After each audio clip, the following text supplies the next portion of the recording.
Ever wondered what would happen if Fujifilm cranked up the megapixels to a staggering 80 on an APS-C sensor? That's the latest rumor surrounding the potential X-H3. 80 megapixels on an APS-C? It sounds almost too wild to be true. But then again, this is Fuji we're talking about. That's like putting a rocket engine in a hatchback. Sounds insane, which makes it all the more exciting. The rumored X-H3 could be Fuji's hold my beer moment, packing cutting-edge tech and features for those who want pro-level quality without the bulk of a DSLR. Could this be the ultimate APS-C flex? Let's find out.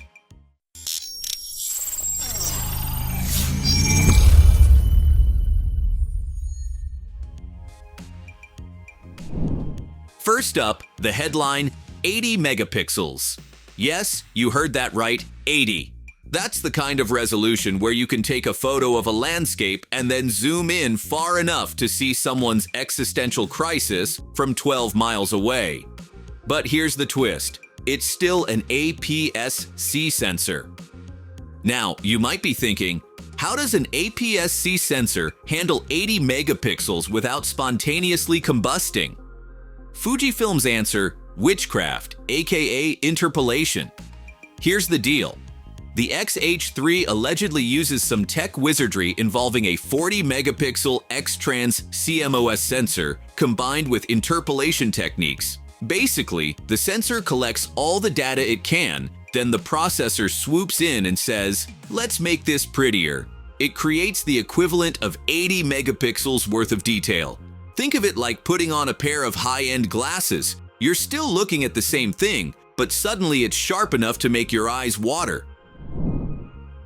Interpolation might sound like faking it, but Fujifilm claims it delivers detail that rivals full-frame cameras. So, you can confidently debate with full-frame enthusiasts about how your crop sensor beast is actually better.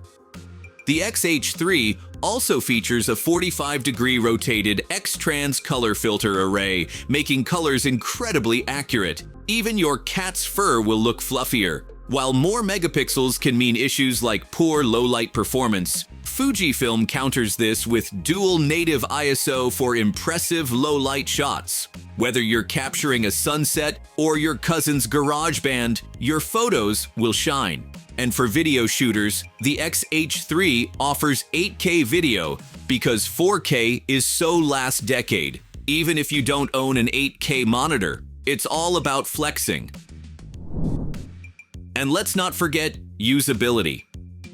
Fujifilm is known for its intuitive interface, and the X-H3 is expected to keep that trend going. The dials, the retro vibe, the tactile joy of tweaking settings mid-shoot.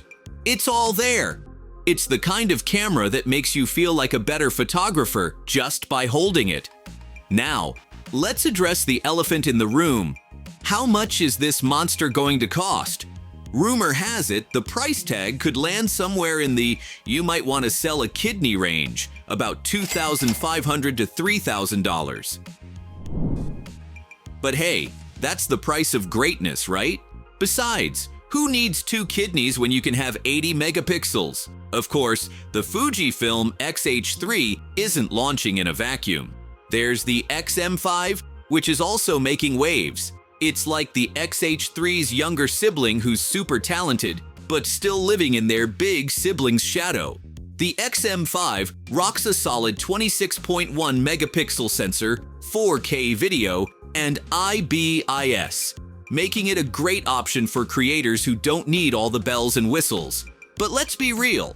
If you're here for the X-H3, you're all about flexing those megapixels. So is the Fujifilm X-H3 going to be the camera that redefines APS-C sensors, or is it just an overhyped megapixel machine? Only time will tell.